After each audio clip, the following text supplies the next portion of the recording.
In recent weeks, the digital airwaves and local coffee shops across the Philippines have been buzzing with talk of a significant American military buildup.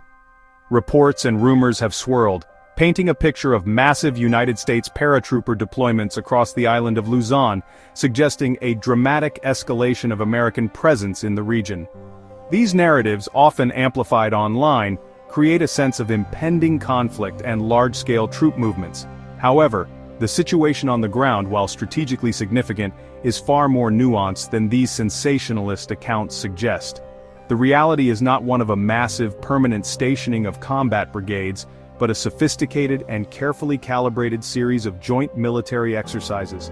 Today, on September 11, 2025, what we are witnessing is not an invasion force, but a deliberate and public display of alliance and technological advancement. The United States and Philippine militaries are working side by side, testing new equipment and refining joint operational tactics. The focus is on interoperability and deterrence. This essay will provide a comprehensive breakdown of what is truly happening with United States military forces in Luzon. We will separate the established facts from the pervasive fiction, clarifying the nature and scope of the ongoing activities. In the jungles, plains, and mountains of Luzon, soldiers refine modern tactics. Three-dimensional printed drones, novel missile launchers. This is not about occupying territory, it's about mastering terrain for defensive operations. Filipino and American soldiers train together, sharing knowledge. Interoperability is the goal. The 25th Combat Aviation Brigade brings a robust aviation package: U-60 Blackhawks, CH-47 Chinooks, AH-64 Apaches. These assets give mobility and firepower across Luzon. Their presence is temporary and tied to the exercise schedule. Temporary rotational training, not permanent mass deployments. To fully grasp the significance of the current military exercises, one must understand the geography of northern Luzon and the Batanes Islands. The Taiwan Strait, the waterway that separates the Philippines from Taiwan, serves as a critical choke point. It is a major artery for global commerce. Control over this strait would be a decisive factor in any regional conflict. The northernmost islands of the Philippines, Batanes, are located a mere 155 miles south of Taiwan. A concrete manifestation of this heightened strategic focus is the recent activation of a new Philippine military base in the Batanes Island group. This month, the Armed Forces of the Philippines Northern Luzon Command officially commissioned a forward operating base in Mahatao on Batanes Island. Philippine officials have stated the facility is designed to significantly enhance the country's defense and surveillance efforts in the Luzon Strait. It provides a crucial logistical hub, a staging point for maritime patrols, and a center for monitoring activities. The opening of this base has been complemented by deployment of advanced U.S. ground-based missile systems for joint exercises. Among the systems brought to the Philippines is the U.S. Army's High Mobility Artillery Rocket System, HIMARS, also deployed, the new mid-range capability launcher. The MRC can fire Tomahawk cruise missiles. These systems dramatically extend the defensive reach on the ground. The U.S. Marine Corps has also contributed the Navy Marine Expeditionary Ship Interdiction System, NMESIS. NMESIS consists of an unmanned Joint Light Tactical Vehicle chassis equipped with the Naval Strike Missile. For the first time ever, NMESIS has been deployed to the Batanes Island chain for Balikatan 2025. Its purpose is explicit: to provide a mobile, land-based capability to detect, track, and destroy enemy warships at significant distances. That lets ground forces control maritime choke points like the Luzon Strait. The combination of the new Philippine base and these temporary high-tech American missile deployments creates a powerful synergy. This strategic enhancement sends a clear signal to Beijing. The U.S.-Philippine alliance is investing in credible conventional deterrence to protect Philippine sovereignty and regional stability. Despite the persistent rumors circulating online and in local communities, there is no credible evidence to support claims of a massive, ongoing deployment of thousands of U.S. paratroopers to Luzon. A thorough review of official announcements from the U.S. Department of Defense and the U.S. Army reveals no such troop movement. Major unit deployments are publicly announced, and current records show no large-scale airborne units being assigned to the Philippines. The narrative of a paratrooper surge appears to be a work of fiction, likely from misunderstandings about joint exercises or deliberate misinformation aimed at creating alarm. 101st Airborne Division, 82nd Airborne Division. Their involvement often draws significant attention.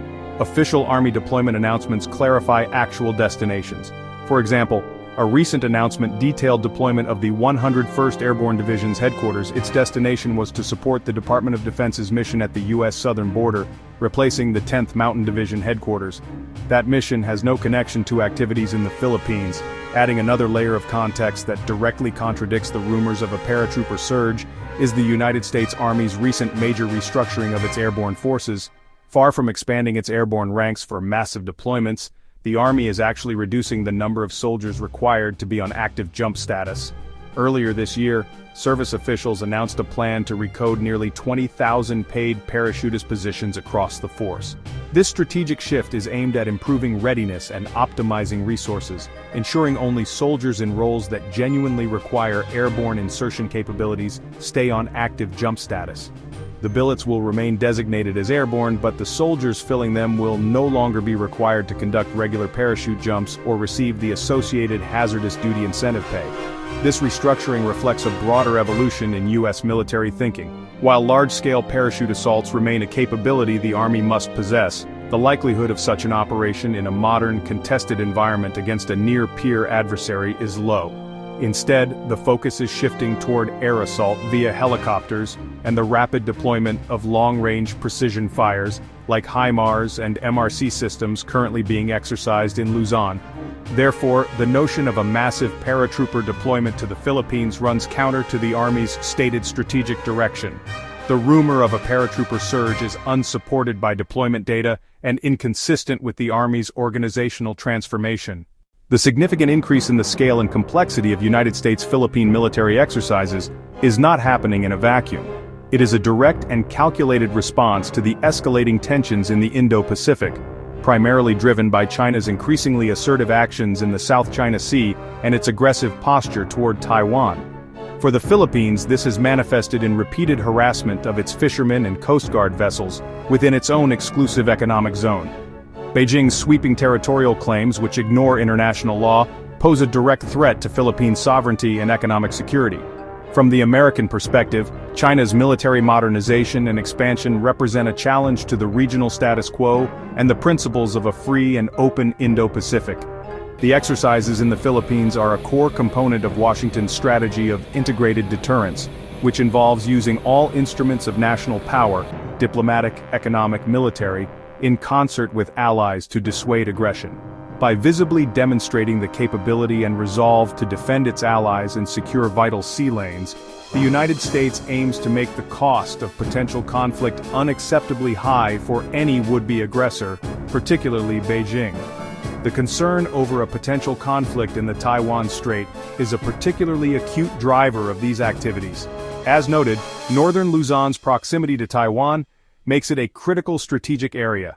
A conflict over Taiwan would likely disrupt global trade, displace millions of people, and could easily spill over into Philippine territory.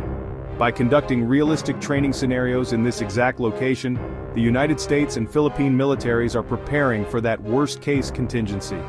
The heightened military cooperation is indicative of a broader reinvigoration of the alliance between the United States and the Philippines. For the coming year, the two nations are set to hold over 500 military-to-military activities. A significant increase that spans everything from small unit tactical training to large-scale command and control exercises. This dramatic uptick in engagement reflects a renewed commitment from both sides to the 1951 Mutual Defense Treaty, which obligates them to support each other in the event of an armed attack. This revitalized partnership extends beyond just military drills. It includes enhanced intelligence sharing, capacity-building programs for the armed forces of the Philippines, and rotational access agreements under EDCA. This renewed sense of shared purpose is transforming the oldest United States security alliance in Southeast Asia into one of its most dynamic. It is evolving from a relationship centered on counter-terrorism to one focused on conventional deterrence and maritime security. The cooperation is a clear statement that both nations see their security as intrinsically linked. The ongoing United States military activities in Luzon represent a significant evolution in the security architecture of the Indo-Pacific. The shift towards sophisticated rotational exercises, advanced missile and drone technology, rather than a massive influx of troops, is a deliberate strategy. For regional security, it enhances deterrence against potential aggression, demonstrating a credible, technologically advanced, unified defense. For the ordinary people living in Luzon and the Batanes Islands, the increased military presence brings a complex mix of implications. On one hand, the joint exercises can provide an economic boost to local communities through the procurement of goods and services. However, the heightened military activity also places these communities on the front line of a geopolitical contest. Ultimately, the developments in Luzon are a microcosm of the broader strategic realignment occurring across the Indo-Pacific. The clear, fact-based picture shows a partnership that is deepening through technology, training, and shared strategic goals, not through a phantom army of paratroopers. For regional security, it is a calculated move to keep the peace through strength.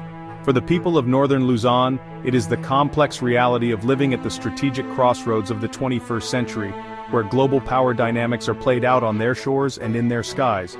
Understanding this distinction is crucial. It shifts the narrative from one of unilateral American action to one of a bilateral partnership, strengthening its defensive capabilities. This is a story of advanced missile systems, experimental drones, and robust helicopter detachments participating in temporary exercises, not a story of tens of thousands of paratroopers establishing a new, permanent foothold.